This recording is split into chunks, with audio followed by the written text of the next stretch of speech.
that every AA group ought to be self-supporting, declining outside contributions. We will now pass the basket. Thank you, Ron. This is a weekly STEP meeting. The format is as follows. A speaker is asked to talk for 25 to 30 minutes on a step. What step is it? Step 3. Step 3. Followed by a discussion and questions until 7 p.m. You can find these weekly meetings on our YouTube page at Conscious Contact Speaker Group of Doylestown. Don't forget to smash the like button and subscribe and share. How'd that work? That brings us to our speaker portion of the meeting on this day. I don't even know what today is. 7:25. Thank you. In the Doylestown, PA at Monday night, 6 p.m., Stay Alive lecture and step group at St. Paul's Lutheran Church. Tonight's speaker is John. And I would like to, he is going to be sharing his experience and hope with us. And please welcome John. Thank you. Good evening, Ron. Thank you for asking me to take the meeting. Thank you for chairing. And I want to thank my Lord and Savior, which I consider the Lord Jesus Christ, for giving me another day clean and sober. For that, I'm forever grateful. Again, my name is Johnny, and I'm definitely my own problem. And we're going to talk about step 3 a little bit. It's all the steps are very, very important in my life. But step 3 really holds a special spot in my heart, and we'll start off for those who are following along. It's page 34. For those who are listening, just pay attention. Made a decision to turn our will and our lives over to the care of God as we understand Him. Practicing step 3 is like the opening of a door, which to all appearances is still closed and locked. All we need is a key and a decision to swing the door open. There is only one key, and it's called willingness. Once unlocked by willingness, the door opens almost of itself, and looking through it, we shall see a pathway beside which is an inscription. It reads, "This is the way to a faith that works." In the first 2 steps, we were engaged in reflection. We saw that we were powerless over alcohol, but we also perceived that faith of some kind, if only in AA itself, is possible to anyone. These conclusions did not require action, they required only acceptance. Like all the remaining steps, step 3 calls for affirmative action. For it is only by action that we can cut away the self-will which has always blocked the entry of God, or, if you like, a higher power into our lives. Faith, to be sure, is necessary, but faith alone can avail nothing. We can have faith, yet keep God out of our lives. Therefore, our problem now becomes just how and by what specific means shall we be able to let Him in. Step 3 represents our first attempt to do this. In fact, the effectiveness of the whole AA program will rest upon how well and earnestly we have tried to come to a decision to turn our will and our lives over to the care of God as we understood Him. To every worldly and practical-minded beginner, this step looks hard, even impossible. No matter how much one wishes to try, exactly how can he turn his will and his own life over to the care of whatever God he thinks there is? Fortunately, we have tried it, and with equal misgivings can testify that anyone at all, can begin to do it. We can further add that a beginning, even the smallest, is all that is needed. Once we have placed the key of willingness in the lock and have the door ever so slightly open, we find that we can always open it some more. Though self-will may slam it shut again, as it frequently does, it will always respond the moment we again pick up the key of willingness. Maybe this all sounds mysterious and remote, something like Einstein's theory of relativity or a proposition in nuclear physics. It isn't at all. Let's look at how practical it actually is. Every man and woman who has joined AA and intends to stick has, without realizing it, made a beginning on step 3. Isn't it true that in all matters touching upon alcohol, each of them has decided to turn his or her life over to the care, protection, and guidance of Alcoholics Anonymous? Already a willingness has been achieved to cast out one's own will and one's own ideas about the alcohol problem in favor of those suggested by AA. Any willing newcomer feels sure AA is the only safe harbor for the foundering vessel he has become. Now, if this is not turning one's will and life over to a newfound providence, then what is? But suppose that instinct still cries out, as it certainly will. Yes, respected alcohol, I guess I have to be dependent upon AA, but in all other matters, I must still maintain my independence. Nothing is going to turn me into a non-entity. If I keep on turning my life and my will over to the care of something or somebody else, what will become of me? I'll look like the hole in the donut. This, of course, is the process by which instinct and logic always seek to bolster egotism and so frustrate spiritual development. The trouble is that this kind of thinking takes no real account of the facts, and the facts seem to be these. The more we become willing to depend upon a higher power, the more independent we actually are. Therefore, dependence, as AA practices it, is really a means of gaining true independence of the spirit. Let's examine for a moment this idea of dependence at the level of everyday living. In this area, as it is startling to discover how dependent we really are and how unconscious of that dependence. Every modern house has electrical wiring carrying power and light to its interior. We are delighted with this dependence. Our main hope is that nothing will ever cut off the supply of current. By so accepting our dependence upon this marvel of science, we find ourselves more independent personally. Not only are we more independent, we are even more comfortable and secure. Power flows just where we need it, silently and surely. Electricity, that strange energy so few people understand, meets our simplest daily needs and our most desperate ones too. Ask the polio sufferer confined to an iron lung who depends with complete trust upon a motor to keep the breath of life in him alive. But the moment our mental or emotional independence is in question, how differently we behave. How persistently we claim the right to decide all by ourselves just what we shall think and just how we shall act. Oh yes, we'll weigh the pros and cons of every problem. We'll listen politely to those who would advise us, but all the decisions are to be ours alone. Nobody is going to meddle with our personal independence in such matters.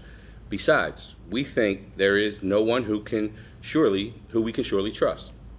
We are certain that our intelligence, backed by willpower, can rightly control our inner lives and guarantee us success in the world we live in. This brave philosophy, wherein each man plays God, sounds good in the speaking, but it still has to meet the acid test. How well does it actually work? One good look in the mirror ought to be the answer, enough for any alcoholic. Should his own image in the mirror be too awful to contemplate, and it usually is, he might first take a look at the results normal people are getting from self-sufficiency. Everywhere he sees people filled with anger and fear, society breaking up into warring fragments, each fragment says to the others, we are right and you are wrong. Every such pressure group, if it is strong enough, self-righteously imposes its will upon the rest, and everywhere the same thing is being done on an individual basis. The sum of all this mighty effort is less peace and less brotherhood than before. The philosophy of self-sufficiency is not paying off. Plainly enough, it is a bone-crushing juggernaut whose financial achievement is ruin. Therefore, we who are alcoholics can consider ourselves fortunate indeed. Each of us had his own near fatal encounter with the juggernaut of self-will and has suffered enough under its weight to be willing to look for something better. So it is by circumstance rather than by any virtue that we have been driven to AA, have admitted defeat, have acquired the rudiments of faith, and now want to make a decision to turn our will and our lives over to a higher power. We realize that the word dependence is as distasteful to many psychiatrists and psychologists as it is to alcoholics. Like our professional friends, we too are aware that they are wrong forms of dependence. We have experienced many of them. No adult man or woman, for example, should be in too much emotional dependence upon a parent. They should have been weaned long before, and if they had not been, they should wake up to the fact. This very form of faulty dependence has caused many a rebellious alcoholic to conclude that dependence of any sort must be intolerably damaging. But dependence upon an AA group or upon a higher power hasn't produced any baleful results. When World War II broke out, the spiritual principle has its first major test. AAs entered the services and were scattered all over the world. Would they be able to take discipline, stand up under fire, and endure the monotony of misery of war? Would the kind of dependence they had learned in AA carry them through? Well, it did. They had even fewer alcoholic lapses or emotional binges than AA Safe at Home did. They were just as capable of endurance and valor as any soldiers. Whether in Alaska or in the Salerno beachhead, their dependence upon a higher power worked, and far from being a weakness, this dependence was their chief source of strength. So how exactly can the willing person continue to turn his will and his life over to the higher power? He made a beginning, we have seen, we have commenced to rely upon AA for the solution of this alcohol problem. By now, though, the chances are that he has become convinced that he has more problems than alcohol, and that some of these refuse to be solved by all the sheer personal determination and courage he can muster. They simply will not budge. They make him desperately unhappy and threaten his newfound sobriety. Our friend is still victimized by remorse and guilt when he thinks of yesterday. Bitterness still overpowers him when he draws upon those he still envies or hates. His financial insecurity worries him sick, and panic takes over when he thinks of all the bridges to safety that alcohol burned behind him. And how shall he ever straighten out that awful jam that cost him the affection of his family and separated him from them? His lone courage and unaided will cannot do it. Surely he must now depend upon somebody or something else. At first, that somebody is likely to be his closest AA friend. He relies upon the assurance that his many troubles, now made more acute because he cannot use alcohol to kill the pain, can be solved too. Of course, the sponsor points out that our friend's life is still unmanageable, even though he's sober, that after all, only a bare start on AA's program has been made. More sobriety brought about by the admission of alcoholism and by attendance at a few meetings is very good indeed, but it is bound to be a far cry from permanent sobriety and a contented, useful life. That is just where the remaining steps of the AA program come in. Nothing short of continuous action upon these as a way of life can bring the much desired result. Then it is explained that the other steps of the AA program can be practiced with success only when step 3 is given a determined and persistent trial. This statement may surprise newcomers who have experienced nothing but constant deflation and a growing conviction that human will is of no value whatever. They have become persuaded, and rightly so, that many problems besides alcohol will not yield to a headlong assault powered by the individual alone. But now it appears that there are certain things which only the individual can do, all by himself and in the light of his own circumstances. He needs to develop the quality of willingness. When he acquires willingness, he is the only one who can make the decision to exert himself. Trying to do this in an act of his own will, all of the 12 steps require sustained and personal exertion to conform to the principles, and so we trust to God's will. It is when we try to make our own conform with God's that we begin to use it rightly. To all of us, this was a most wonderful revelation. Our whole trouble had been the misuse of willpower. We had tried to bombard our problems with it instead of attempting to bring it into agreement with God's intention for us. To make this increasingly possible is the purpose of AA's 12 steps, and step 3 opens that door. Once we have come into agreement with these ideas, it is really easy to begin the practice of step 3. In all times of emotional disturbance or indecision, we can pause, ask for quiet, and in the stillness simply say, God, grant me the serenity to accept the things I cannot change, the courage to change the things I can, and the wisdom to know the difference. Thy will, not mine, be done. Again, my name is Johnny, and I'm definitely my own problem. I want to thank everybody for coming out tonight, and I'm going to tell you what it was like, tell you what I did to change that, and tell you what it's like today, and I'll keep it on step 3 because I came to believe that a power greater than myself can restore me back to sanity. I believed in a higher power when I was in a Pensacola, Florida jail for my 3rd arrest on a mind-altering chemical within 9 months' time. And I was being released back out into the homelessness of Pensacola, Florida, and I just hit my knees while people were coming in to be processed. I was on my way out, and I said, I can't do this anymore, God. You have to take this vessel of mine and direct me where you want me to go, and I'll just go along for the ride. I want to go back 1 second and just let you guys know I was a fetal alcohol baby. So I was an alcoholic long before I even took my breath into this world. For about 6 to 8 weeks, I was in an incubator being weaned off of alcohol with medicinal alcohol because my alcohol level was so high. So I was an alcoholic long before I took my first breath. Speeding it forward, my mom and dad owned bars and restaurants. I was in that lifestyle. I thought that was the best thing in the world, the best way to live. And then when I got released from the jail on October 25th, 2020, my journey took me to Jacksonville, Florida, where I went into a Trinity rescue mission. I laid on the floor for 3 days before I got recognized and then got admitted into the program. Within 3 weeks of being in the program, I then became the kitchen manager, and I was feeding the people I laid next to at one point. That took me to Vero Beach, Florida, and I had already known that my life had become unmanageable because of my disease. I was willing to go to any and all lengths. I'm originally from Philadelphia, so I went to Florida.